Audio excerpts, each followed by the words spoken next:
Bonjour midi, Bezat Hashem. Voilà, Bissout Rabbeinu, on avance. L'équipe de jour, Bezat Hashem. Portez-vous bien, des bonnes nouvelles, refouach lema pour tous les malades et la délivrance pour surtout refouach lema tous les gens qui dirigent le monde. Je pense que c'est eux qui ont le plus besoin de guérir, d'être soignés, Bezat Hashem. Bissout Rabbeinu. אשרנו התוכנו, מנעים גורלנו, אשרנו התוכנו, מנעים גורלנו, אשרנו התוכנו, מנעים גורלנו, אשרנו התוכנו, מנעים גורלנו, אשרנו התוכנו, מנעים גורלנו, אשרנו התוכנו, מנעים גורלנו,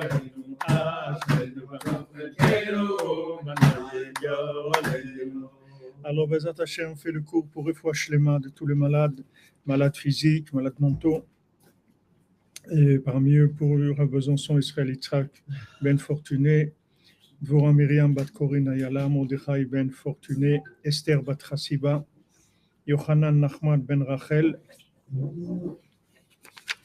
Eli Ben Rachel, Chana Bat Chava, Eliat Bat Agnès, pour l'élévation de l'âme de Meir Ben Rina, Aïcha Bat Titou, David Ben Shoshana. On va commencer par les halachot de Shmirat HaLashon avec tous les mouvements qu'il y a. Il y a beaucoup de nisayon de Shmirat HaLashon.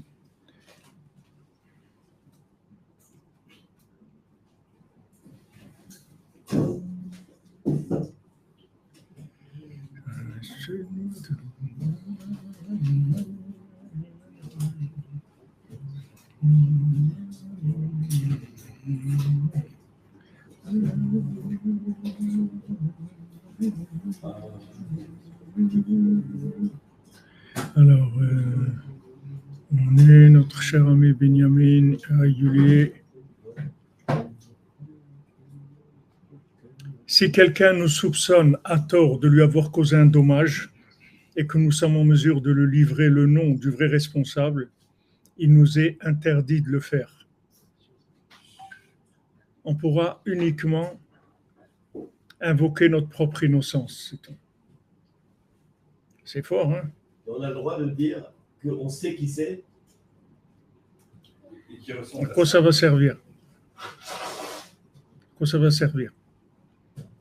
Il te dit, tu invoques ton innocence, c'est tout. Ça suffit. Si tu invoques ton innocence, automatiquement, ça veut dire que c'est quelqu'un d'autre qui a fait ça.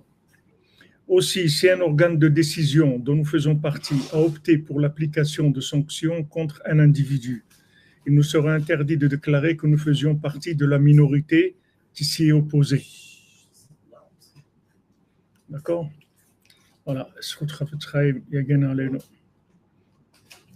Vous n'avez pas compris?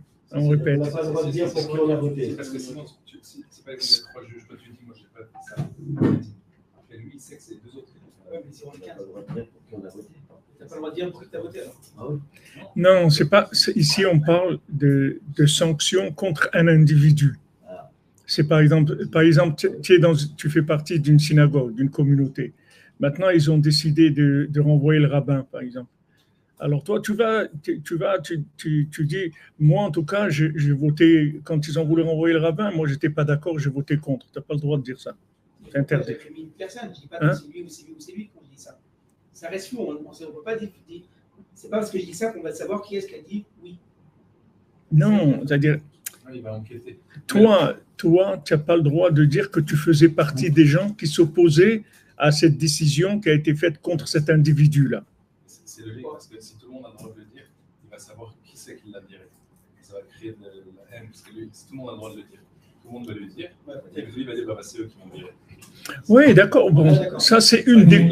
Non, mais ça, c'est une des conséquences, la haine. Mais ce n'est pas ça qu'il faut regarder. La shonara s'interdit parce que c'est du la shonara, c'est tout. Même s'il n'y a pas de la haine, même si ça donne de la joie. Tu n'as pas le droit, c'est tout. C'est de la shonara, c'est tout. Tu ne regardes pas les conséquences.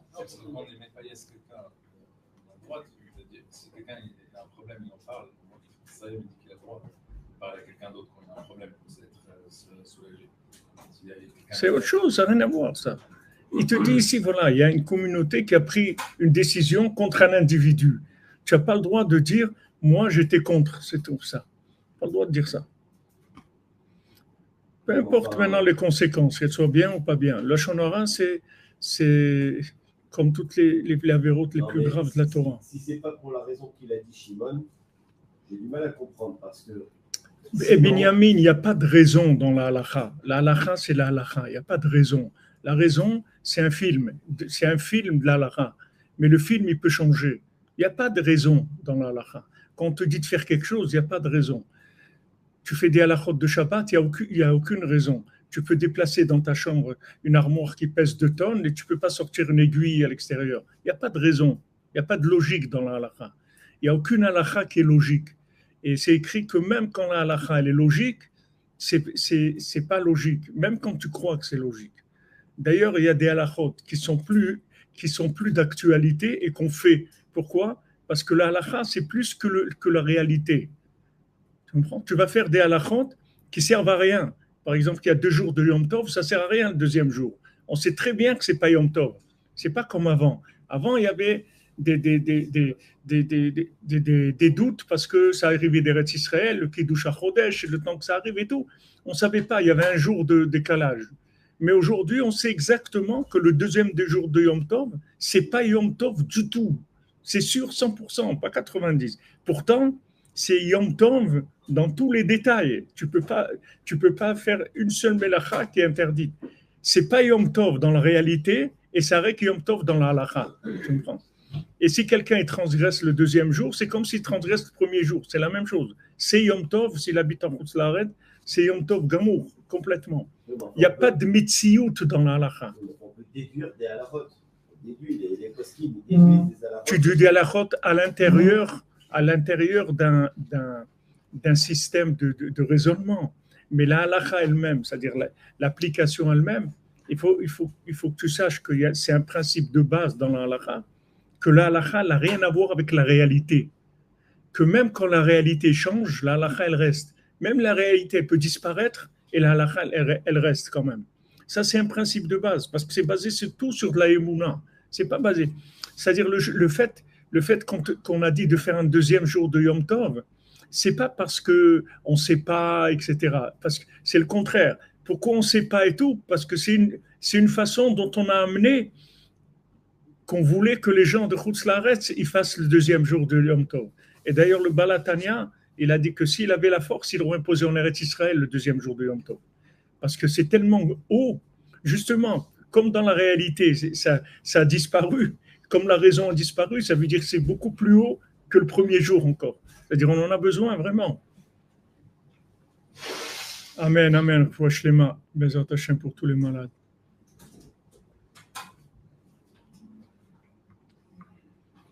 Donc on continue Bezat Hashem dans le côté halachot sur Torah 59.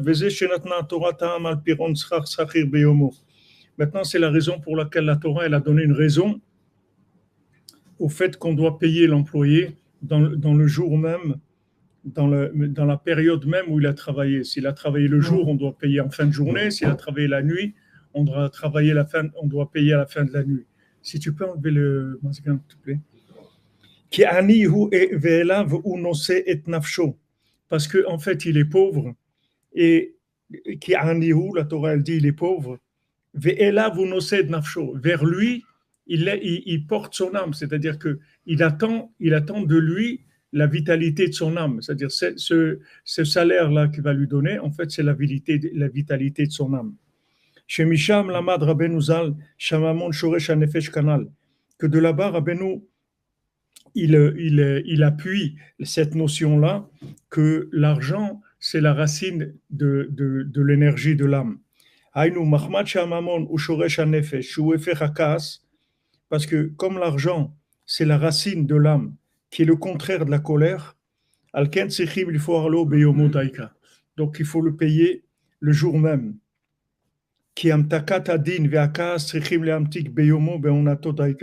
Parce que l'adoucissement de la rigueur et de la colère, il faut l'adoucir dans la journée et dans la période, dans les 12 heures qui sont en rapport avec ça. Kefiat Tzimtzum Sheboto Hayom, selon le Tzimtzum de ce jour-là. Ve'asur la'avor miyom lechavero, on n'a pas le droit de passer d'un jour à l'autre. C'est-à-dire que maintenant, comme dans chaque période, que ce soit le jour ou la nuit, il y a un nouveau Tzimtzum, c'est-à-dire qu'il y a il y a de nouveaux paramètres, des nouveaux paramètres. Dès qu'on parle de paramétrage, on parle de rigueur. On parle de système, on parle de paramétrage. Ce paramétrage-là, il va entraîner des obligations de comportement par rapport à ce nouveau paramétrage. Quand maintenant Hachem il renouvelle le monde, il renouvelle aussi une nouvelle structure, c'est-à-dire une nouvelle forme de vie. Dans cette nouvelle forme de vie, il y a de la rigueur. Cette rigueur-là, elle donne de la colère parce qu'il y a une réadaptation, c'est-à-dire que la personne, elle n'est pas... Si elle était OK la veille, aujourd'hui, elle est plus OK avec ce qui se passe. C'est-à-dire il y a un problème. Elle sent qu'il y a un problème. Il y a une évolution. Avec le temps, tu le vois. Avec les années, tu te rends compte.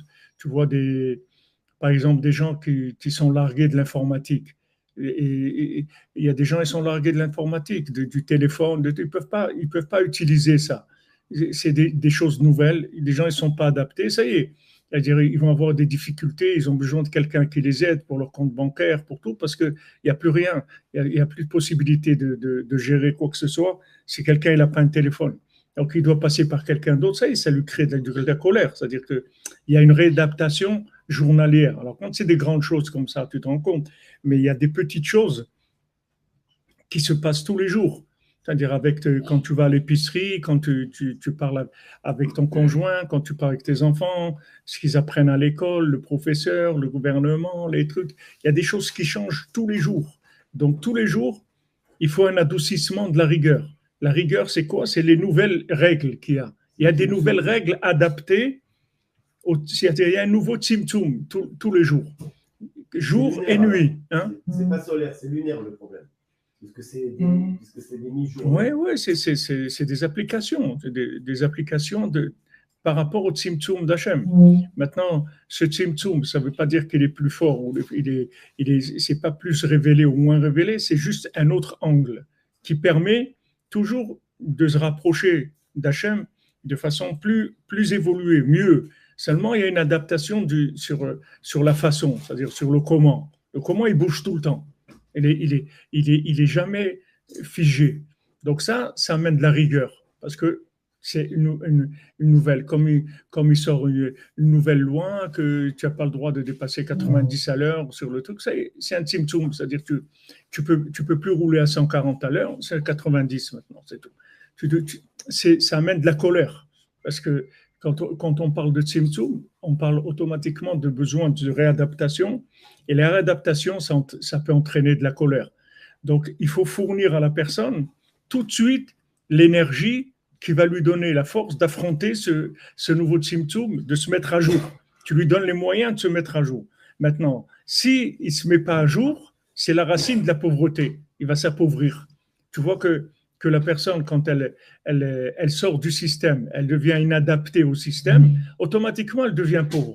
Elle peut plus fonctionner. C'est-à-dire qu'elle est inadaptée au nouveau système. Ce nouveau système vient tous les jours et toutes les nuits. Donc la Torah, elle te dit, regarde, quelqu'un qui en est arrivé à s'employer, ça veut dire qu'à un moment, il a décroché le bonhomme. Comme c'est écrit pour Eved, Eved naïchale befkeruta. Un Eved, un esclave, il aime la efkerut, c'est-à-dire il aime que de laisser aller. C'est-à-dire, il dit, regarde, moi je préfère me vendre. Je suis chez un patron, il me donne à manger, il me donne où dormir, etc. Moi, c'est le système du kibbutz. Moi, quand j'étais au kibbutz, quand j'étais jeune, j'allais dans le kibbutzim. C'était comme ça, tu avais 6 heures, tu travaillais 6 heures par jour, c'est tout. Et 18 heures par jour, tu étais libre. Tu sais travailler 6 heures dans les cuisines, dans les trucs là où ils avaient besoin. Ils te disaient, voilà, aujourd'hui, tu travailles là-bas. aux cuisines ou tu travailles dans les lavages ou n'importe quoi. Tu te donnes 6 heures de travail. Après 18 heures par jour, tu dis, le kibbutz, il est à toi. Tu peux utiliser ce que tu veux. Dans toutes les activités du kibbutz, s'il y a des chevaux, s'il y a une piscine, s'il y a n'importe quoi. Tu manges aussi gratuitement des très bons repas, petit déjeuner, tout. Tu as des repas vraiment extraordinaires et tout. Mais tu es un évêque. C'est-à-dire, tu es un bonhomme, tu es sorti du système. Tu es sorti du système, c'est-à-dire que tu deviens un inadapté. Tu ne peux plus sortir dehors après. Parce que tu ne fonctionnes plus dans la. C'est une structure. C'est une structure pour les inadaptés, si tu veux. C'est bien, les gens y vivent bien. Il n'y a pas de problème. Mais aussi, ta vie, elle appartient au kibbutz. Tu ne peux pas avoir une voiture à toi, tu peux pas avoir une maison à toi. Tu as une maison, mais elle appartient au kibbutz. Tu as une voiture, mais elle appartient au kibbutz. C'est-à-dire, bon, aujourd'hui, ça a sûrement évolué. Moi, je vous parle de ça il y a 50 ans. Aujourd'hui, ça a dû évoluer, les règles. Mais le principe du kibbutz, c'est-à-dire le principe du kolkhoz, comme ça, c'est un principe communiste. C'est-à-dire, le principe communiste, c'est on te donne tout. On te donne tout pour subsister. Tu manqueras jamais de manger. Tu manqueras jamais d'une maison. Tu manqueras jamais de soins, etc. Seulement, tu n'existes pas, c'est tout. C'est-à-dire, on ne veut pas d'initiative personnelle. Responsable. Voilà, tu es responsable. Tu sors de la responsabilité. C'est-à-dire, tu t'adaptes plus à la vie. À Ouman, je me souviens quand on était arrivé les premières fois, on allait à l'hôtel d'Ouman, là, sur la place Lénina, là-bas à Ouman. Il y a un hôtel. C'est là-bas qu'on dormait au début. Il n'y avait pas d'autres. Il n'y avait pas dormir chez l'habitant, tout ça, ça n'existait pas. Il y avait cet hôtel d'Ouman, on dormait là-bas. Alors une fois on est venu, et il y avait, je sais pas, les murs, ils étaient peints de couleurs très, très bizarres, c'est-à-dire très différentes les unes des autres. C'était pas de bon goût. Alors, comme le Rav Besançon, chéri, c'est un artiste, tout ça, alors il a demandé, mais pourquoi vous peignez avec des trucs comme ça? Il a dit, vous croyez que nous, on décide la couleur? Non, on reçoit de la peinture du gouvernement. Et on peint, c'est tout. Il n'y a pas c'est beau, c'est pas beau, c'est que ces trucs, on va faire un truc sympa. Il n'y a pas. Il ne faut pas que tu existes du tout, du tout. C'est l'esclavage dans sa racine. C'est-à-dire le communisme, c'est le pire des esclavages qui existent. C'est l'abandon, on s'abandonne. C'est-à-dire tu lâches, tu lâches. Alors, comme vous dites, Yehuda Ben Simir Fouachlema, mon ami, de quoi être en colère, bien sûr. Alors, c'est sûr que ça monte. C'est pour ça que la couleur qu'ils ont, c'est le rouge, parce que ça leur monte tout leur truc, c'est la colère. Ils sont très en colère, les gens. Mais d'un autre côté, tu as la sécurité de l'emploi, tu as la sécurité de la vie, tu n'auras pas à chercher un appartement, tu n'auras pas des problèmes qu'on va te dire, tu n'as pas payé l'électricité, tu ne payes rien. Tu ne payes rien du tout. Tout est gratuit. Seulement, une condition, tu n'existes pas, c'est tout. Tu choisis. Tu veux exister, tu prends des risques. Tu prends des risques. L'existence, tu prends un risque. Mais tu prends aucun risque, parce que tu ne vas jamais mourir avant le moment que Hachem il a décidé. Tu peux faire ce que tu veux. Tu comprends? Tu peux ne pas travailler, ne peut truc. Hachem, il va t'arranger que tu vas continuer. C'est Hachem qui décide de tout. Mais si tu n'as pas cette émouna, alors c'est sûr que les gens, ils préfèrent être esclaves. C'est plus cool. Tu te rends compte, tu es dans un kibbutz, je me souviens, mais tu kiffes grave. Même les vêtements, tu as un endroit, tu as un garde-robe là-bas, tu choisis tous les vêtements que tu veux, tu prends les vêtements que tu veux, tout est gratuit. Tu as 6 heures par jour, tu travailles, c'est tout. Des fois c'est la nuit, des fois c'est le jour, mais c'est que 6 heures, c'est tout. Et 18 heures, vas-y, fais ta vie, fais ce que tu veux. Seulement, je veux dire, tu peux pas. Celui qui vit là-bas des années, il devient un bonhomme, un handicapé total. C'est-à-dire, il ne peut plus sortir dehors. C'est-à-dire, bon, il peut aller se promener, c'est tout, mais il va visiter comme un monde de zombies, c'est tout. Il peut pas. C'est-à-dire, il a plus d'initiative. Il perd complètement toute la vitalité de base de l'individu. C'est-à-dire, il a plus, en fait, il a. De survie, Son âme, elle fonctionne pas. Il n'a pas d'énergie spirituelle. Il prend pas les rênes de ce qu'il. Il vit pas. Il vit pas. C'est pour ça que je vous ai dit pour la parnassa, il faut commencer à exister. Il faut commencer à exister. Le Ben Melech, il existe, on lui dit va travailler, c'est tout. Va travailler, commence à exister.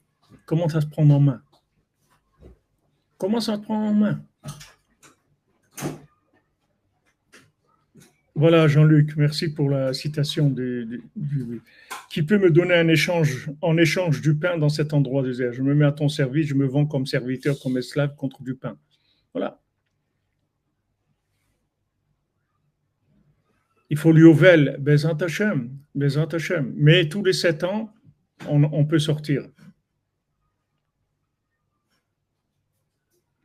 Est-ce que quelqu'un a utilisé le système de la crypto-monnaie? Je ne connais pas, madame, vraiment. Je ne sais pas ce que c'est la crypto-monnaie. On est déjà chachou largué sur ça. Parce que c'est.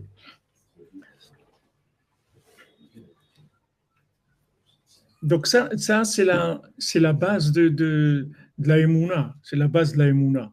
Maintenant, quand tu donnes le salaire à la personne, en fait, tu lui donnes tu lui donnes un petit coup de manivelle sur le nefesh. Ce petit coup de manivelle, il devrait lui suffire pour rétablir la connexion avec Hachem. Le petit coup de manivelle que tu lui donnes, normalement, ça doit lui suffire à redémarrer, tu vois. À redémarrer, c'est-à-dire que c'est pour ça qu'on avait vu que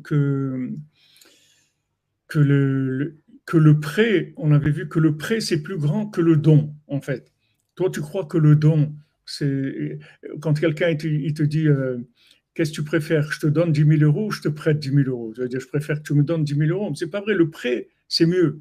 Parce que quand tu prêtes à quelqu'un, tu le rends indépendant. C'est-à-dire, cet argent-là, il a une sensation que c'est son argent. Parce que d'un côté, il doit te les rendre. Donc, il n'a pas le côté esclave. Parce qu'il doit te les rendre. Donc, il a une noblesse. OK, tu lui as donné un petit coup de manivelle, maintenant il a un problème, tu l'as aidé, tu lui as prêté, c'est tout. Mais c'est noble, c'est-à-dire qu'en fait, tu as respecté son indépendance. C'est un homme indépendant. Et ce prêt que tu lui as fait, il lui donne une possibilité de lancer un petit commerce ou de faire quelque chose qu'il ne peut pas faire maintenant. Donc tu lui donnes vraiment une vraie énergie de l'âme. Tandis que si tu lui donnes la même somme comme Tzedaka, tu lui dis voilà, prends ça, en fait, tu l'as maintenu dans l'esclavage, parce qu'il reste, bon, je ne peux vivre qu'au crochet des autres, j'ai besoin des autres, je suis en train de demander, il faut que je demande à celui-là, il faut que je demande à l'autre, je vis que comme ça. Je vois des fois dans les groupes dans les groupes de Ouman, les groupes qui organisent les voyages. Alors des fois, il y a des gens qui demandent est-ce qu'il y a quelqu'un ici qui peut m'aider, je veux aller à Ouman, j'ai rien, etc. Alors il y a quelqu'un qui dit moi je peux t'aider, je te propose un travail, pas de problème, ça y est, après c'est silence total, tu l'entends plus, le gars, il parle plus. Quand c'est demander de l'aide que les gens ils lui donnent pour lui payer le billet, il parle. Dès que quelqu'un lui propose, il lui dit moi j'ai du travail, dis-moi où tu es et tout, je peux ça y est, tu vois que le gars, il répond plus. Parce que le gars, il est d'accord de faire ça, mais il a une mentalité d'Eved. Dès que tu veux essayer de le libérer, de le responsabiliser, il dit, oh, là, ça y est, tu vas m'embrouiller, tu veux me responsabiliser et tout. Je ne peux pas faire ça. Je ne peux pas. Et après, les gens, ils sont vraiment handicapés. Je vois Ouman, des gens qui sont là-bas, ils ne peuvent même pas se mettre à jour leurs papiers, ni rien. Même aller en Moldavie, revenir, il ne peut pas. Il m'a dit quelqu'un, il dit c'est impossible d'imaginer que je vais voyager en Moldavie, je vais revenir pour faire mon visa, pour être en règle. Et le gars, ça fait 15 ans qu'il est à Ouman, mais il n'est pas en règle. Il ne peut pas. Même tu lui payes le voyage et tout, il ne peut pas. Il peut pas. Il n'a pas la force mentale de se prendre en main, même si tu lui dis voilà quelqu'un qui t'accompagne et tout, il ne peut pas. C'est un handicap terrible. Mais d'où est venu cet handicap? Parce qu'il s'est appauvri, il a appauvri son âme, il n'a pas d'énergie dans son âme, donc il n'a pas d'énergie dans son esprit et il ne peut pas réaliser des choses. C'est terrible, hein, c'est vraiment terrible. Et toutes ces aides-là qu'il y a, les allocations de ci, ne crois pas que c'est pour faire du bien, c'est pour maintenir les gens dans l'esclavage. On te donne, on va te donner des allocations. C'est l'ultime objectif. De quoi? De faire? L'objectif, c'est le revenu universel. Le quoi universel? Le revenu. Ah, le revenu universel. Revenu universel. Oui, c'est-à-dire qu'en fait, quand tu as donné à ces gens-là tous les mois, de quoi survivre. Si le gars, il s'habitue, il se contente de peu, il fait que petits travaux à côté, comme ça, à droite, à gauche, pour arrondir les fins de mois, le gars, tu es sûr que tu l'as entretenu dans l'esclavage, parce que, en fait, c'est comme si tu affames quelqu'un, c'est la même chose. C'est comme tu dis à quelqu'un, tu manges plus, c'est tout. Tu lui enlèves la nourriture, c'est exactement la même chose, mais c'est la nourriture de l'âme que tu lui enlèves. Donc, il n'a plus d'énergie dans son esprit. Ne lui parle pas du tout d'un projet ou d'imaginer construire quelque chose. Et en fait, la personne, elle n'a pas vécu. Elle n'a pas vécu sa vie. Elle n'a pas vécu. Alors que c'est quelqu'un, s'il prenait de l'énergie dans son âme, il pourrait réaliser des projets extraordinaires. Il arrive à un moment où il ne peut même pas imaginer. C'est-à-dire, il place la barre juste. Comment on va essayer cette année, on va essayer de gratter des vacances. Il y a des trucs, on fait une demande depuis le mois de mars, on peut avoir un chalet en Bretagne pour les vacances. Après, il cherche que des trucs comme ça, c'est tout. Mais il n'existe pas, le bonhomme. Il n'existe pas. Il cherche comment faire pour juste se maintenir. Mais c'est dommage, c'est pas des vies. Ça crée des gens qui sont les pauvres. C'est pas des vies du tout. Le bonhomme, il n'existe pas. Celui qui est assisté, c'est un esclave. Et celui qui va se vendre son travail de 9h, 11h par jour, c'est aussi de l'esclavage. Ouais. J'ai dit le seul moment qui n'est pas esclave, c'est celui qui fait massa au matin, à la rigueur. Ouais. C'est un état d'esprit de. Ouais, c'est une mentalité. C'est tout à fait. Tout à fait, c'est une mentalité. Les gens, ils ont toujours. Être libre, et on ne peut pas aller travailler 10 heures par jour et rester libre. Non, impossible. Impossible. Tu ne peux pas parce que tu dépends. Tu vois bien. Maintenant, si tu as un magasin, tu peux, un matin, tu as envie de te faire une journée dite bodédou, tu dis fermé aujourd'hui, c'est tout. Tu fais ce que tu veux. Tu comprends. Tu sais, l'épicier qui est là. Des fois, tu vas, il écrit je suis en vacances pour 3 jours, c'est tout. Débrouille-toi. Mais ça, tu ne peux pas le faire. C'est double tranchant parce que celui qui ne veut pas l'esclavage du tout, et qui rentre dans Massa ou Matane et qui veut être libre, oui, mais il faut avoir les moyens d'être libre. Parce que bien sûr. Il se fait submerger et après, il ne peut plus lever le petit doigt. Non, mais ça je l'ai précisé. C'est-à-dire que maintenant, il n'est pas question de se lancer dans le Massa ou Matane.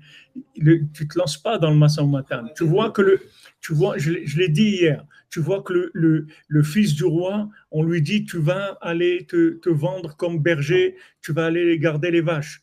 Mais de là, lui, il ne sort pas. Après, on vient le chercher, on dit, allez, ça suffit. Ça suffit, pas lui qui décide.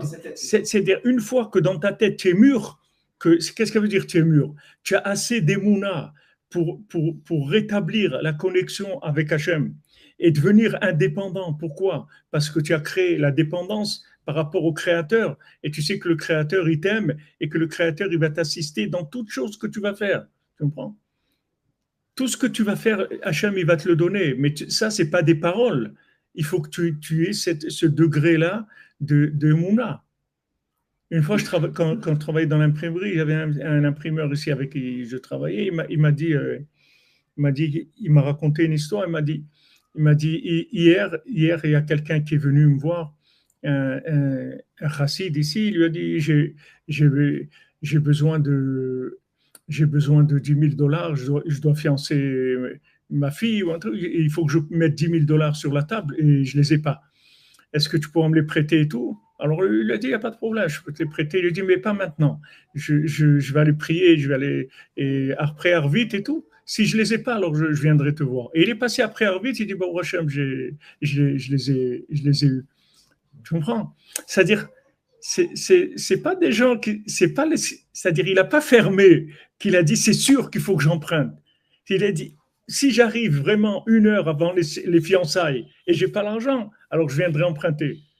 Mais il était ouvert à d'autres solutions, tu vois, parce qu'il est ma'amine, tu comprends? Aujourd'hui, pour emprunter, il faut plusieurs mois. C'est un système, c'est un système. On avait dit que c'était plus de donner un travail ou d'octroyer un prêt. C'était quoi qui était plus? Je crois que c'était le prêt qui était plus haut que donner un travail. Je me souviens plus. Le prêt, oui. Le prêt. Non, pas que donner un travail. Donner un travail, c'est le top. C'est le plus haut. Ben oui, tu l'as rendu indépendant. Lui apprendre un métier. Shalom, Michael, enfermé dans le sac de Rabbeinu pour sortir de la colère et rester joyeux. Amen, amen, Michael. Chazak, mon ami, pour toutes tes participations journalières. Bien sûr, les pays sans social, c'est pire, Sarah 24, c'est sûr.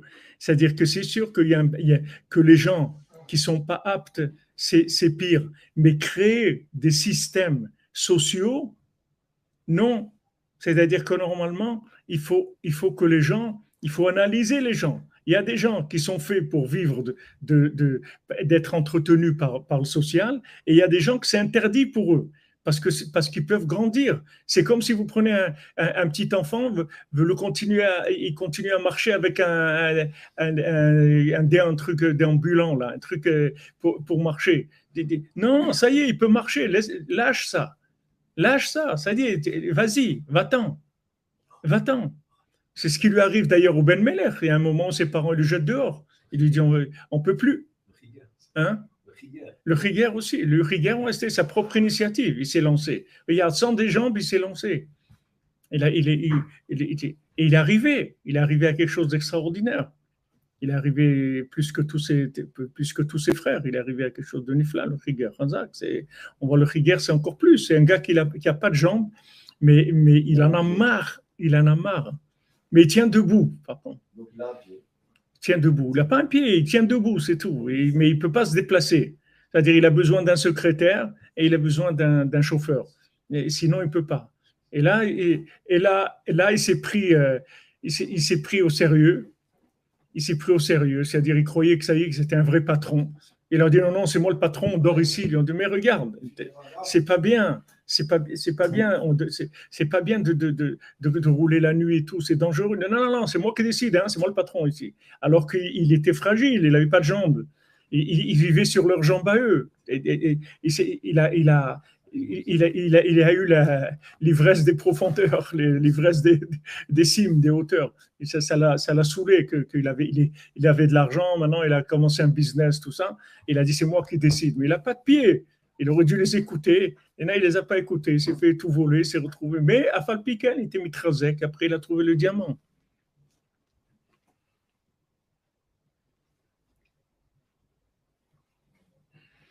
Le contribuable paie des taxes, donc ce n'est pas un assisté, c'est un esclave. Non, les impôts que vous payez, c'est normalement dans un système honnête. C'est une forme de tzedaka, c'est tout. C'est une forme de redistribution de l'argent. Vous payez et avec ça, ils font des routes, ils vous donnent une meilleure vie. Il y a des gens qui reçoivent de l'aide, etc. Normalement, si c'est fait honnêtement, c'est bien. Il n'y a pas un problème avec ça. Bien sûr, les gens qui sont aux ascédiques, c'est la même chose. C'est le même principe. Les gens, ils croient que... Les gens, ils croient, tu vois même un enfant, il arrive à un moment, tu veux lui donner à manger, tu dis non, moi, je veux pas que tu me donnes à manger, je mange tout seul. Ah, il va se renverser sur lui, mais ça fait rien, c'est lui qui a mangé, il faut bien qu'il commence un jour. Ça y est, il veut apprendre à manger, il veut être libre, c'est tout. C'est un instinct dans l'être humain. Un bon matin pour le cordonnier de Montréal. Amen, amen. Amen. Qu'Aimez vous bénisse. Ça, c'est la société dans laquelle on vit, c'est une catastrophe pour ça. Une catastrophe. Maintenant, il y a des gens où ça leur va. C'est-à-dire que pour l'instant, ils n'ont pas assez d'émouna pour faire le pas. Comme Rabbeinu, quand il a dit à Rabbi Nathan, tu n'as pas d'émouna et tout, Rabbi Nathan, il était affolé. Il a dit non, tu n'as pas confiance en toi. Tu n'as pas confiance en toi. Comme Rabbi Chaim Vital, il n'avait pas confiance en lui. Le Harizal, quand il enseignait à Rabbi Chaim Vital, il amenait les Mekoubalim de Tzfat, tous les Mekoubalim. Le Harizal lui dit, mais ne m'amène pas ces gens-là, ne me les amène pas. Je suis venu pour toi, c'est tout. Mais lui, il ne pouvait pas s'imaginer, c'était trop fort pour lui. Comme celui que une fois Rabbeinu, il a dit à Rabbi Nathan, pourquoi tu parles pas aux gens à Souda Shlishit, le Shabbat, pourquoi tu n'enseignes pas? Alors, parle. Alors, Rabbi Nathan, il a dit à Rabbi Nathan, quand tu auras 10 personnes qui viennent, alors ça sera le site, tu commenceras à enseigner.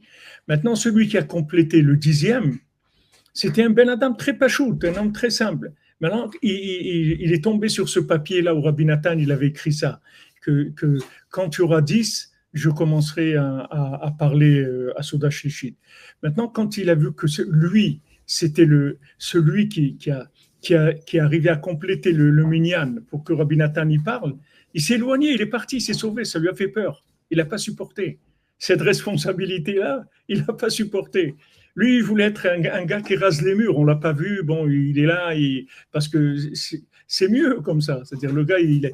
Mais quand il a vu que c'est lui qui a complété, alors Rabbi Nathan, il dit là-bas, c'est complètement idiot parce que pour compléter un minyan, il n'y a pas besoin que le gars il soit quelqu'un d'extraordinaire. N'importe qui, c'est le 10e, on dit le nom d'Hachem, on fait la Gdusha, on fait tout. Mais il n'a pas supporté cette responsabilité. Il n'a pas supporté. Donc, il y a des gens qui ne sont pas au niveau de connexion avec Hachem parce qu'ils croient qu'ils doivent passer par une borne, par un distributeur. Tu n'as pas besoin.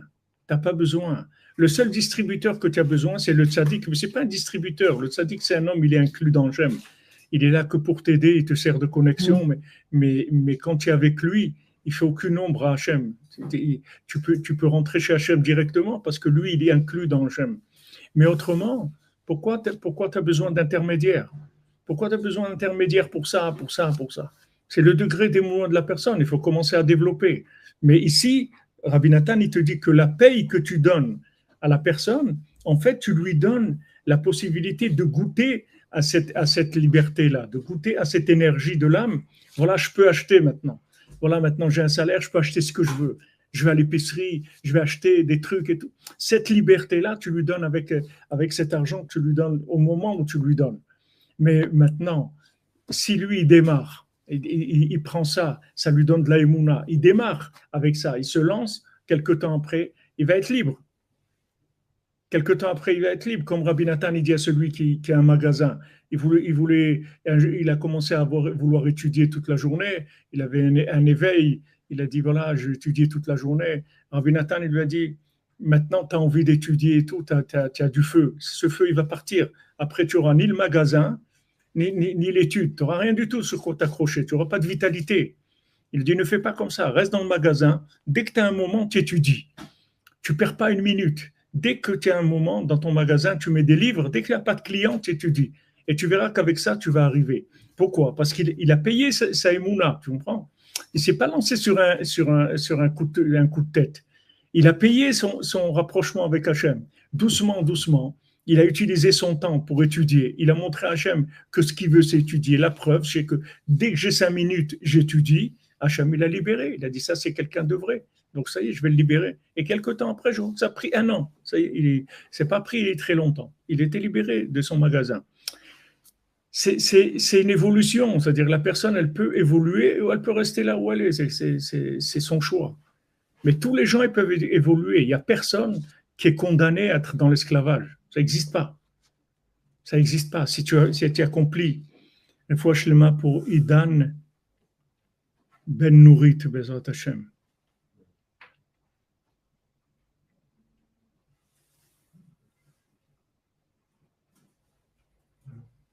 Voilà, il n'a pas mis la charrue avant les bœufs, exactement.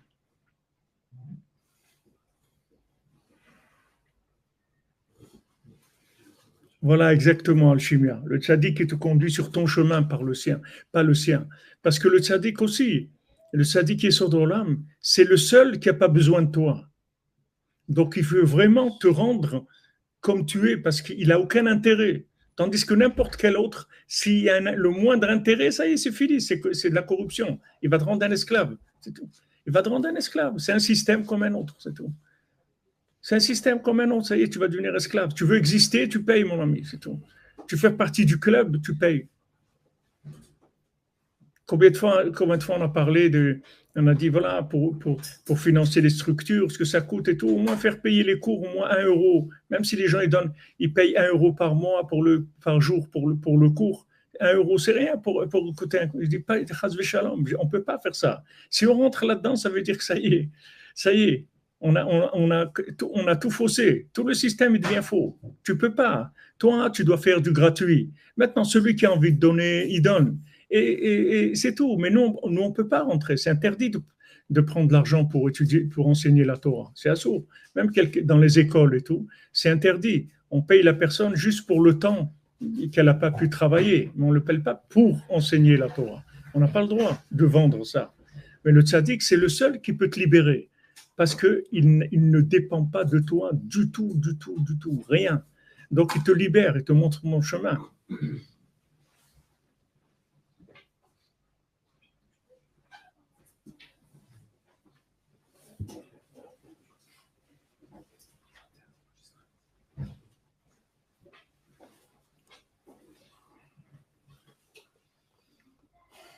Ah, c'est sûr qu'on ne peut pas calquer la vie d'une personne sur tout le système, il est comme ça, malheureusement. C'est très rare les gens qui arrivent depuis leur jeune âge à sentir de la liberté, qui sont libres, tu vois, mais vraiment libres. C'est-à-dire qu'ils vont faire ce qu'ils veulent de leur vie, c'est tout, qu'ils sentent que le monde leur appartient. Alors que la Mishnah, elle dit tout l'olam nivra bishvili, tout le monde, il a été créé pour toi. Tout ce qu'il y a sur Terre, c'est pour toi. C'est pour que tu te réalises toi. Parce que si tu t'es pas réalisé, à quoi ça sert tout le décor? À quoi ça sert toute cette mise en scène? Tout le monde entier, c'est un décor pour toi. Il faut que tu te réalises, il faut que tu te libères. Tu te connectes avec Dieu, tu commences à réaliser ta vie. Il faut que tu réalises ton projet sur Terre. Ton projet sur Terre, c'est pas de fuir dans l'esclavage. Tu ne vas pas suivre dans l'esclavage.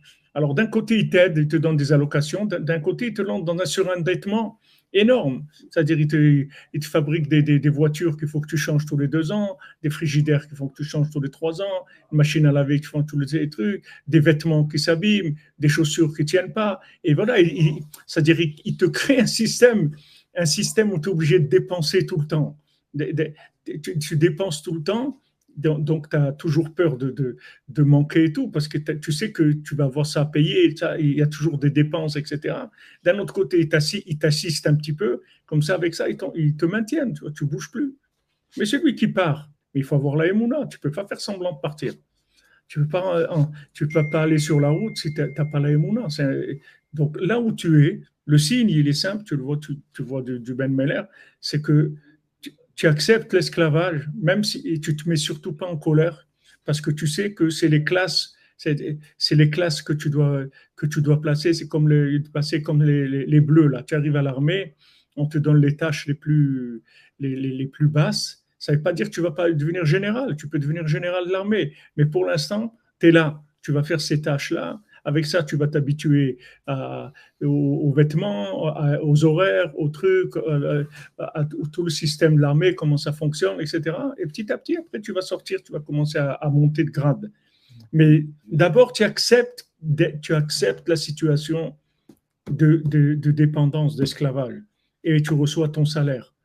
À chaque fois que tu vas recevoir ton salaire, exploite-le bien, sors de la colère et de la simcha, remercie Hachem de tes chaussures à 3 coins, de tout. Remercie Hachem, ne te mets pas en colère, n'aie pas peur, remercie Hachem de ce que tu as.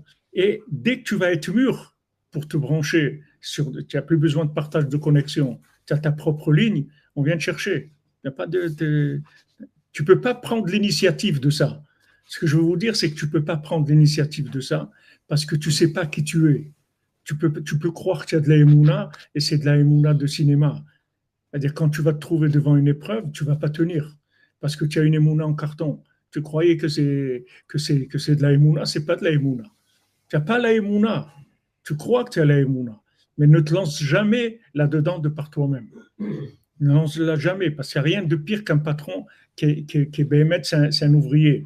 Il va dépendre de tout ce qui est autour de lui. Ça va devenir le pire esclave qu'il y a dans l'entreprise. Il a peur de tout le monde. Si celui-là, il s'en va, waouh. Si l'autre, il tue, waouh. Alors qu'un patron, normalement, c'est quelqu'un qui peut remplacer tout le monde. Il peut dire, vous voulez partir? Partez. Partez tous. Vous allez voir que ça va tourner comme avant. Il n'y aura aucun problème. Peut-être mieux même. Peut-être c'est bien. C'est Ménachamaïm, vous partez tous. Ça va me libérer. Pouvoir prendre des gens plus performants et tout. C'est Hachem qui veut ça. Ça, c'est un patron. Même tout seul, s'il peut, mais c'est un patron, c'est un type, il est branché, tu peux pas les branler, tu comprends? C'est un vrai, mais un gars qui est là, qui a peur que tout le monde c'est pas un patron, c'est un ouvrier qui s'est fait patron, mais il a plus peur que tout le monde.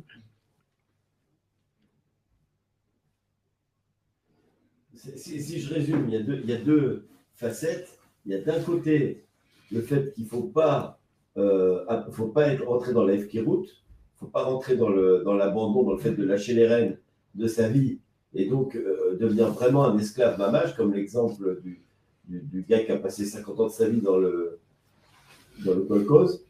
Et de l'autre côté, il y a celui qui veut se lancer alors qu'il n'a pas la Emouna pour ça. Il veut être patron d'une structure qu'il n'aura pas la force de pouvoir tenir tout ça sans avoir besoin de ce qu'il prend sur lui. Et du coup, il va se retrouver inversé, lui aussi, esclave de ce qu'il est censé porter. Et du coup, c'est pareil, il va s'inverser complètement. Donc la solution, c'est que oui, prendre les rênes de sa vie, mais accepter son niveau d'obligation de baisser la tête. C'est pour ça que tu commences par le commencement, c'est-à-dire tu commences par chercher un travail. Si tu veux être patron, tu commences seul. Si tu es un patron, si tu n'es pas un patron, si tu as un doute, alors il y a des gens, la plupart des patrons, ils n'ont même pas de doute, ils peuvent même pas imaginer qu'ils vont travailler chez quelqu'un, ça rentre même pas dans leur tête, ça n'existe pas. Mais il y a des gens qui ont le doute. Alors, dans le doute, mais dans l'optique de garder les rênes et d'en sortir quand on t'appelle. Tu es prêt, tu attends la Géoula, tu attends ta Géoula. À un moment, elle arrive, tu ne rates pas le coche, tu dis allez, j'y vais. C'est la tchouva, c'est comme ça aussi. La tchouva, c'est pareil. La tchouva, c'est pourquoi on te maintient dans un monde parce que tu n'as pas la maturité de faire tchouva. Tu vas faire tchouva, tu vas être énervé, comme on est sorti d'Égypte. Hachem, il nous a fait sortir d'Égypte avant le moment, mais ça nous a donné des nerfs terribles. Ça donnait des nerfs, c'est comme un prématuré, c'est-à-dire il est prématuré, il n'est pas bien, il n'est pas formé encore, il n'a pas tout ce qu'il faut. Normalement, il fallait rester 400 ans en Égypte, on est resté 210 ans. Mais c'est 190 ans, jusqu'à aujourd'hui, on est en train de les payer. Parce que si on était sorti mûr, au bout de 400 ans, ça y est, c'était Moshe Mashiach, on rentre en Eretz Israël, le Beth Amikdash, le seul, et ça y est, c'était terminé. On passait donc, ni esclave, ni fanfaron. Voilà, il faut faire attention.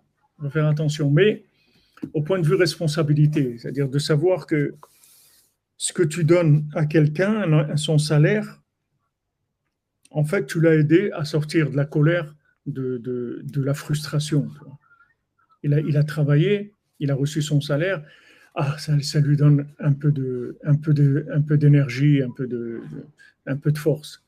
Pour ça, avant, ils payaient tout en espèces et tout. Ça aussi, c'est quelque chose. Là, les cartes de crédit et tout, c'est pas la même chose. Avant, les gens, ils recevaient des billets comme ça. Avec ces billets, ils pouvaient les acheter. Ils avaient quelque chose dans la main et tout. Aujourd'hui, ça passe complètement. C'est tout en virtuel. C'est du virtuel. C'est du virtuel. Rabbeinu, par exemple, pourquoi Rabbeinu il était contre que les gens ils soient mélamèdes, qu'ils soient des enseignants? Parce qu'il disait, voilà, tu vas être enseignant. Avant, les enseignants, ce n'était pas comme aujourd'hui, ce n'était pas des salariés, c'est pour 6 mois. C'est-à-dire, ils étaient enseignants depuis Pessah jusqu'à Rosh Hashanah et de Rosh Hashanah jusqu'à Pessah, 6 mois. Alors, Rabbeinu nous dit, regarde, tu vas être employé, tu vas être enseignant. Il dit maintenant, si Hachem, il doit t'envoyer une bracha, tu es enseignant, comment il va t'envoyer une bracha? Tiens, voilà, on t'a payé ton salaire pour 6 mois, ça y est, c'est terminé. Comment il va t'envoyer? Alors, bracha, ça veut dire que maman d'un enfant, elle va t'amener un petit cadeau, un gâteau d'anniversaire, ou un truc, t'amener une petite tranche voilà, c'était l'anniversaire de mon fils, je vous ai amené un cadeau ou un gâteau ou un truc, et c'est tout. Alors que si tu étais un commerçant, tu aurais reçu une bracha, il peut t'envoyer tout. Tu as fermé, c'est-à-dire, tu empêches Hachem de te donner, tu vois. Mais ça, il le dit à quelqu'un qui est mûr. C'est quelqu'un qui a cette maturité-là pour se lancer. Mais celui qui n'a pas cette maturité, pour l'instant, il faut qu'il reste comme ça, c'est tout. Et qu'il ne soit pas en colère. Qu'il ne soit pas en colère d'être à la maternelle. Tu es à la maternelle, c'est tout. Ah, tu vois que tu as 40 ans, tu es encore à la maternelle, pas grave. Tu restes à la maternelle pour l'instant, sois content. Et dès que tu pourras passer au cours préparatoire, on va te sortir. T'inquiète pas, on va te libérer.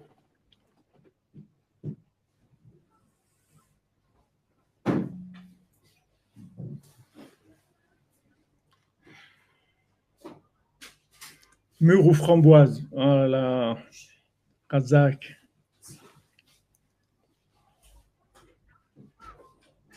Avec les parents, c'est comment alors avec les parents?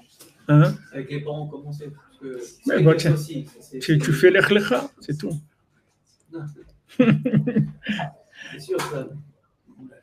L'echlecha, c'est tout. Pour faire vrai l'echlecha, il faut te marier. Ouais. Aken Yazov, Ish et Aviv et Timo avec Vishto. Un homme, il doit abandonner son père et sa mère et se marier et être avec sa femme. Le jour où tu as une femme, tu commences à être tu commences à ne plus dépendre de tes parents, comme le Cohen. Une fille d'un Cohen, tant qu'elle est chez son père, elle dépend de son père. Quand elle se marie, elle dépend de son mari. C'est une source d'alimentation.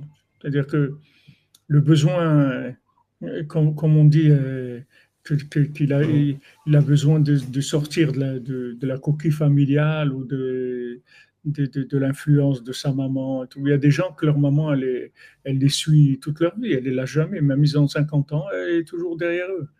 Ils ne peuvent rien faire dans leur vie. Même s'ils sont mariés et tout, ils sont pas partis. La Torah, elle te dit, lâche ça, attache-toi à ta femme. Ça y est, elle, c'est elle tes pieds. C'est elle ton côté lunaire, c'est elle ta bracha, c'est elle ta tzlacha. Lâche. Lâche-les. Lech lecha. De tout, de molatecha, betavicha, va. Vers la tête. Je t'ai donné un monde pour toi. Va le découvrir. It's yours to discover. Vas-y, découvre ton monde. Tu as ton monde, tu as ta vie, tu as ta femme, tu as tes enfants, tu as ta parnassa, tu as tout qui t'attend. Tu as une vie extraordinaire qui t'attend. Mais lâche, sors de tout ça.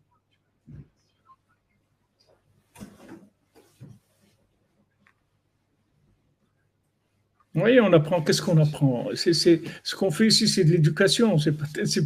On n'est pas en train d'apprendre des secrets de la Torah. C'est juste en train mentalement de se mettre en place, c'est tout, pour pas être déphasé complètement. Si tu corriges tes façons de voir la vie, après tu deviens quelqu'un de normal. Tu vas voir la Emouna, tu vas voir tout. Tous les gens, pourquoi ils n'ont pas de la Emouna et tout? Parce qu'ils sont à l'envers dans leur tête. Ils ne savent pas comment ça fonctionne. Rabbeinu, il t'explique chaque chose, comment ça fonctionne. Chaque chose, il te met à jour, il te dit, voilà, ça c'est comme ça, c'est comme ça. Fais ce qu'il faut, fais ce qu'il y a à faire. Ne reste pas comme ça, fais ce qu'il y a à faire, voilà, change. Ah, maintenant, même si tu es employé, alors qu'est-ce qu'il y a, tu es employé? C'est ta place aujourd'hui, bah, Hachem, tu as un salaire. Mais j'ouvre. Si Hachem, il m'envoie quelque chose, je suis là, je suis preneur, je suis à l'écoute. Si je ne sais pas, je vais prier. Voilà, on m'a proposé ça et tout. Des fois, des gens me demandent, on leur propose et tout, de garder ce que vous avez, comme ça, le salaire et tout. Et faites ça, commencez à le développer à côté. Vous voyez que ça marche, allez, vous lancez, c'est tout. Doucement, vous voyez si c'est un coup monté du Yetziara pour te faire tomber ou tu prends tes précautions. C'est tout. Même quand on te propose quelque chose qui a l'air plus alléchant et tout, tu fais attention. Parce que tu ne peux pas savoir. Le Yetziara, il peut te faire croire que tu es mûr déjà, alors que tu n'es pas mûr. Mais les parents, tu as ta bracha. Chacun, il a sa bracha. Chacun, il a sa bénédiction. Chacun, il a le droit à l'existence. Echad Haya Abraham, tu as le droit d'exister, même s'il n'y a personne sur terre, que tu es tout seul au monde, tu vas exister. Tu n'as besoin de personne. Hachem, il va tout te donner. Tout te donner. Hachem, il va te donner tout ce que tu as besoin. Même si tu es seul sur terre, tu te promènes. C'est ça qui est agréable, des fois, la nuit, tu marches comme ça, il n'y a personne comme ça, tu vois, tu es tout seul, dans les rues, tout seul, et tu dis, voilà, en fait, ma vraie vie, c'est celle-là, c'est que je suis tout seul, il y a Hachem, il y a moi, c'est tout, il n'y a rien dans le monde. Tu te responsabilises, tu dis, mais j'existe, tu n'es pas obligé d'exister à travers de quelqu'un, tu ne dois pas vivre qu'en partage de connexion, tu peux avoir ta propre ligne, tu te connectes, tu n'as pas besoin des autres. Mais c'est un niveau, comme tout. Comme tout, ça se prépare. On prie, on avance, on essaye. On fait ce qu'il y a à faire.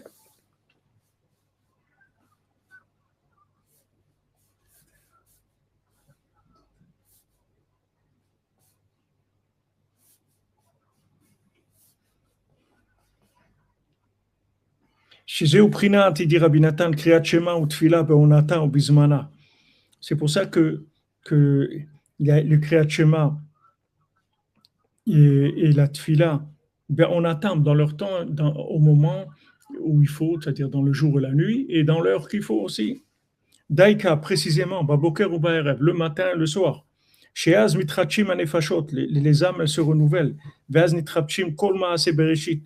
À ce moment-là, toute la création elle se renouvelle. Vakol alidem takatakas ve'adin kefioto ayom daika.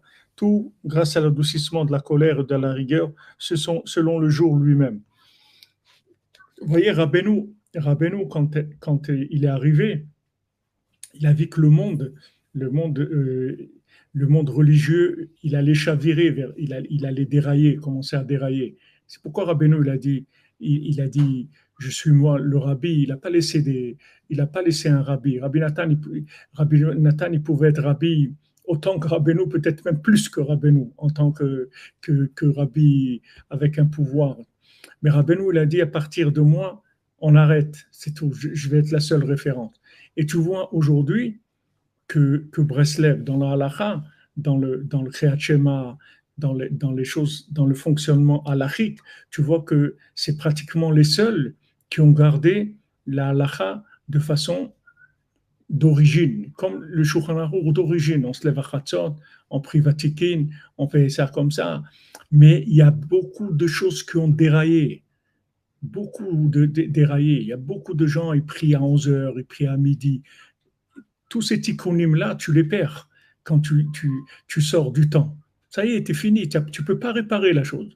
Tu ne peux pas obtenir les tikkunim dont tu as besoin parce que tu n'es plus dans le Zman, tu es sorti des règles. Rabbeinu, il a vu ça, que si maintenant, ce que je vous dis là, c'est Rabbi Yitzhak qui dit ça. C'est-à-dire qu'il a vu que ça allait dérailler, que justement, les gens, ils étaient plus capables d'être indépendants. C'est-à-dire d'être indépendants, ils ne pouvaient plus avoir des rébés qui soient des vrais rébés. Ils allaient faire dérailler les gens. Ils allaient dérailler dans la halakha. Les gens, ils allaient dérailler dans la halakha. Rabbeinu, il a dit, il y a que, c'est moi. Même le Chafetz Chaim, quand un Breslever, quand quelqu'un lui a dit, je veux me rapprocher de la chassidoute et tout, il lui a dit, va chez Breslev, parce qu'il garde la halakha. Même à l'époque du Chafetz Chaim, pourtant le Chafetz Chaim, c'est quoi? C'est 150 ans après Rabbeinu, ou c'est 120 ans, ou combien? 100 ans après Rabbeinu. Mais il a vu, Breslev, il garde les règles, tu vois. Il garde les règles. C'est le même principe que le salaire. Il te dit ici, c'est tous les tikkunim qui vont venir de ça. Il dit, tu fais Kriyat Shema bismano.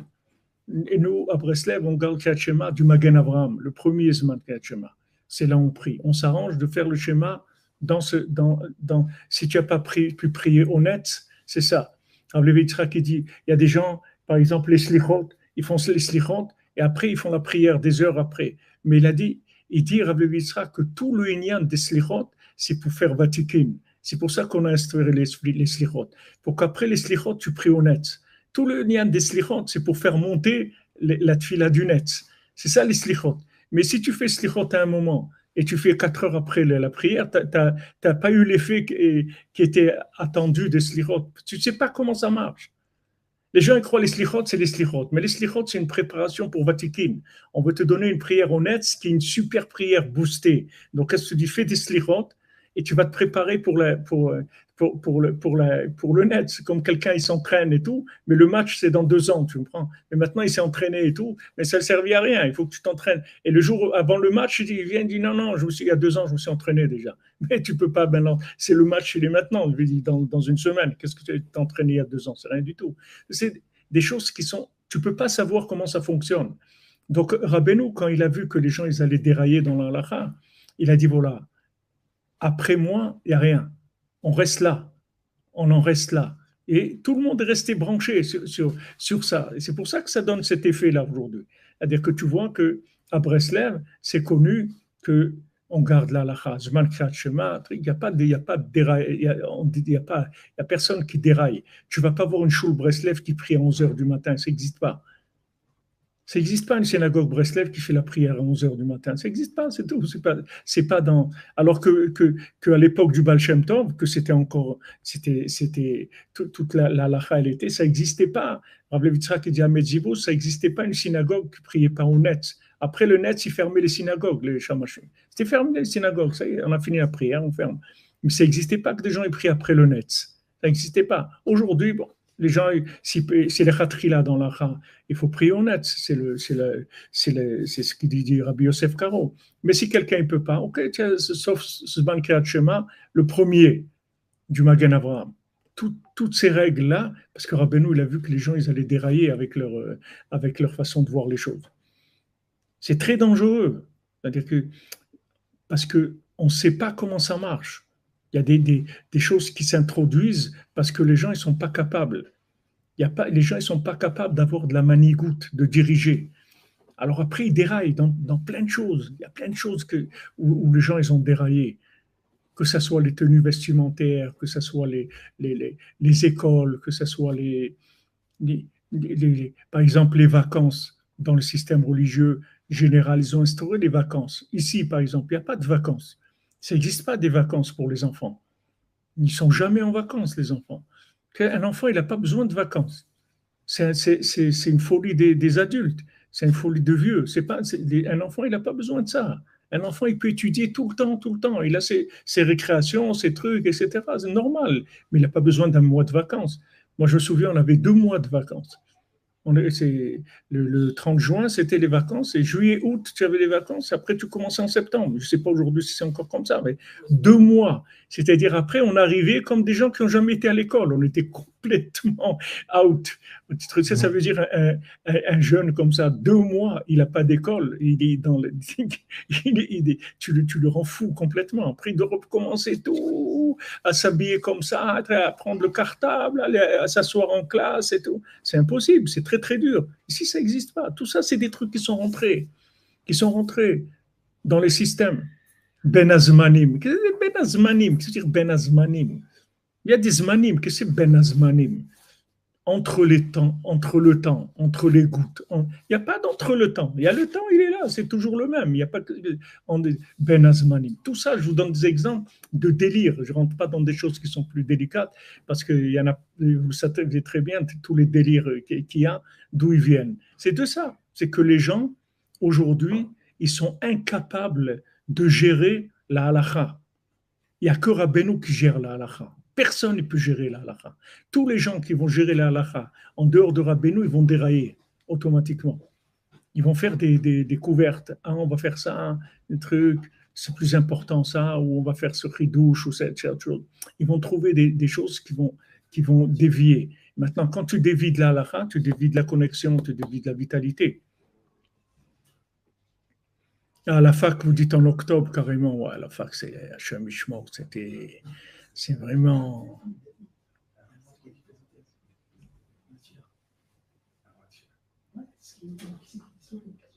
Amen, amen, Bézat Hachem. Ah oui, on est bien entouré, comme dit Madame Célestère. On est bien barré, comme on dit. Bézat Hachem, Bessorot Tovot, les amis, que des bonnes nouvelles. On va faire Bézat Hachem.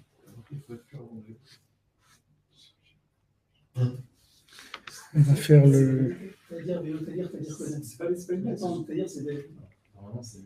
On va faire l'écouter de Philote. On peut l'écouter de Philote, Bézat Hachem. Son Rabbi Nathan, il soit avec nous.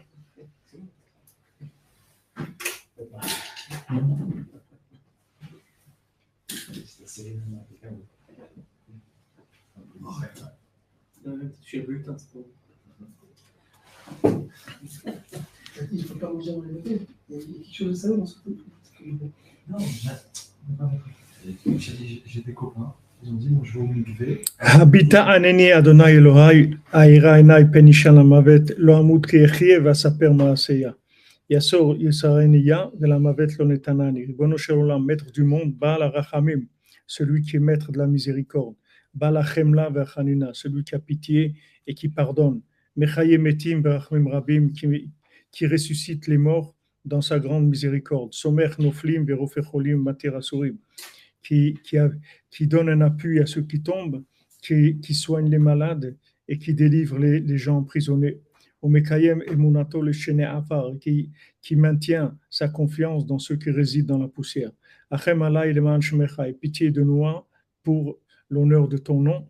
Vetendi etsa shlema sheske le kaima, que donne-moi un bon conseil que je puisse appliquer. Que je puisse au moins à partir de maintenant commencer à me préparer pour le long chemin. Que ce long chemin, je dois le prendre sans aucun doute. C'est le chemin que tout le monde emprunte. Que ce chemin, il n'y a personne qui va être sauvé, que tout le monde doit prendre ce chemin. C'est un chemin qui est loin et qui est très dangereux. Et je n'ai pas commencé du tout à me préparer. Le chemin est loin. Et je n'ai même pas un petit repas, une petite chose à manger.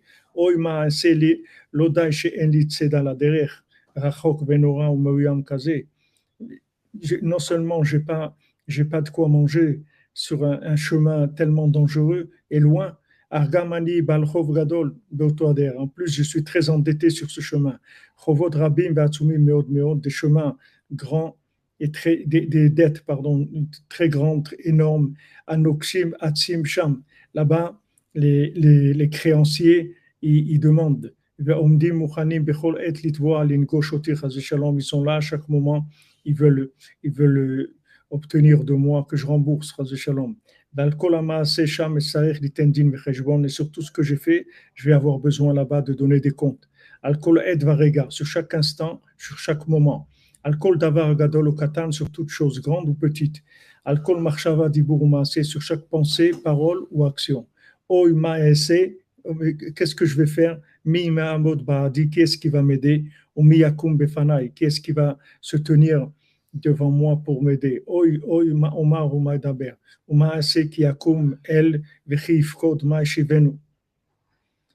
Voilà les amis, Bezat Hashem, que Rabbeinu nous aide, comme il a dit, il marche devant nous, Bezat Hashem, qu'il nous aide, qu'on va aller après 120 ans, 148 ans sur ce chemin, qu'on puisse, Bezat Hashem, que ça se passe bien, Bezat Hashem, que tout se passe bien. Asherenu matov chelkenu manayim goralenu.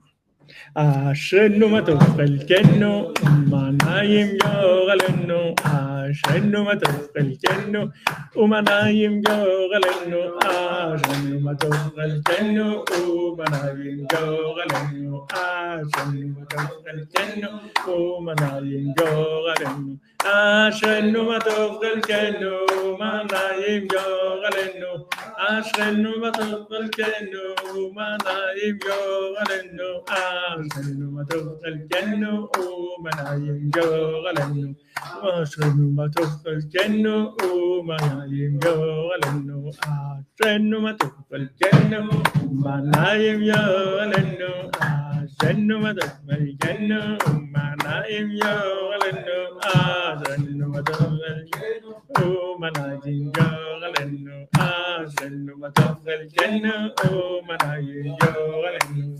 Bon après-midi à tout le monde, bonne fin de journée et Bezat Hashem, on se retrouve à 4h avec le premier mendiant.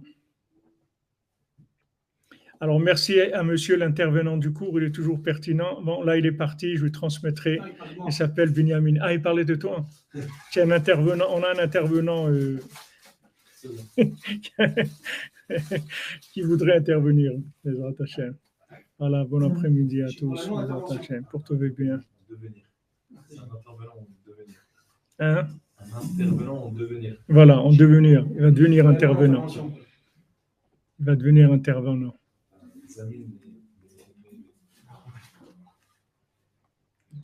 Bezat Hashem.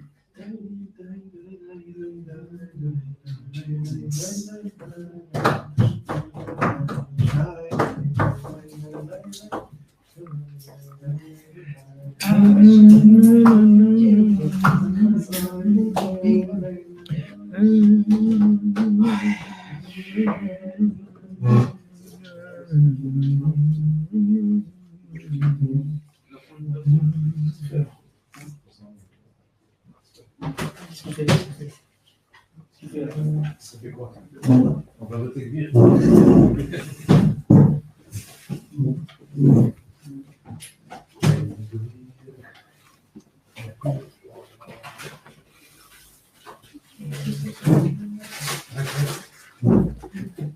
utiliser les toilettes. Hein.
Ashwin